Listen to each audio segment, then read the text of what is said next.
그래서 영재학교에 이 8개 교를 제외하고 과학고란 이름이 붙었다? 그럼 다 과학고고 이 8개 교는 영재학교다. 이 구분을 좀 해주시면 됩니다.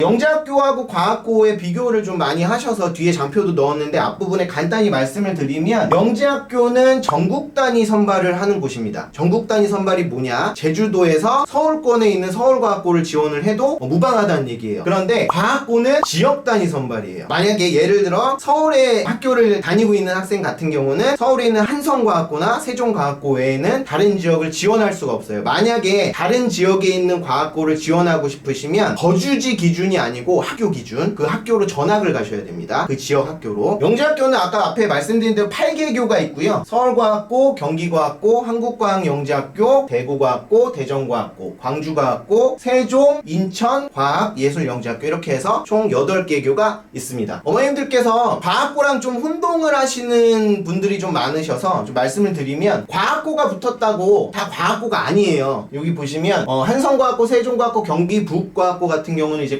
과학고에 해당되지만 서울과학고, 경기과학고, 대구, 대전, 광주과학고는 영재학교에 배정이 되어 있습니다. 그래서 영재학교에 이 8개 교를 제외하고 과학고란 이름이 붙었다? 그럼 다 과학고고 이 8개 교는 영재학교다. 이 구분을 좀 해주시면 됩니다. 영재학교 과학고를 좀 비교해서 한번 설명을 드릴게요. 영재학교는 전국에 8개 교고요. 789명을 선발을 합니다. 과학고는 전국에 20개 교고 1638명을 선발하고 과학고는 지역 단위 선발, 광역 단위, 그 다음에 영재학교는 전국 단위 선발 말씀드렸죠. 그리고 원서 그 지원 시기가 영재학교는 6월이에요. 과학고는 9월, 10월. 영재학교 최종 합격자 발표 끝나고 나서 9월에서 10월달 지역별로 약간의 차이는 있고요. 그때 원서 지원을 접수를 받습니다. 그리고 영재학교는 어머님들이 좀 아셔야 될 게 뭐냐면 과학고나 자사고나 뭐 외고나 일반고나 이 학교들은요 초중등교육법이라고 하는 법령을 따라요. 그런데 영재학교는 영재교육진흥법이라고 하는 별도의 법령을 따릅니다. 이 법령이 갖고 있는 힘이 두 가지가 있는데 좋은 아이들을 가장 최우선 선발할 수 있는 선발권을 갖고 있습니다. 이 법령이 갖고 있는 힘이에요. 또 하나가 뭐냐면 영재교육진흥법이잖아요. 그래서 과학고, 자사고, 외고, 기타 나머지 모든 학교들은 중 3학년만 지원을 할 수가 있는데 비해서 영재학교는 중학교 1, 3학년이 모두 지원을 할 수가 있습니다. 그러면 궁금증이 하나 생기죠. 1학년이 진짜 붙는 경우가 있나요? 네, 있습니다. 가뭄에 콩나듯이 나옵니다. 대단한 아이죠. 그리고 2학년이 붙는 비율은 약 10% 정도라고 보시면 됩니다. 대부분 90% 가깝게는 3학년들이 대부분 합격을 합니다. 그리고 조기 졸업은 대부분의 학생들이 할 수 있어도 AP 제도를 통해서 대학 학점을 선이수하기 때문에 선택하지 않고 있고요. 과학고는 한 20에서 30% 학생들이 조기 졸업을 할 수 있습니다. 예전에는 한 40% 정도까지 조기 졸업 비율을 늘렸었는데 뭐 대학생활 좀 부적응자도 속출되고 하면서 그 비율은 소폭 줄였습니다. 자, 그리고 영재학교는 학점제 대학교 생활이다 라고 보시면 되고 과학고는 학교의 커리큘럼으로 운영이 되고 있습니다. 물론 이제 과학고도 그 전문 영역에 관련된 부분에 있어서는 학생들이 좀 선택해서 수강을 할 수가 있습니다. 자, 그리고 공통점이 있죠. 영재학교 과학고 모두 시대, 의대, 약대, 한의대 지원 시 불이익을 가한다 라고 얘기를 하고 있습니다.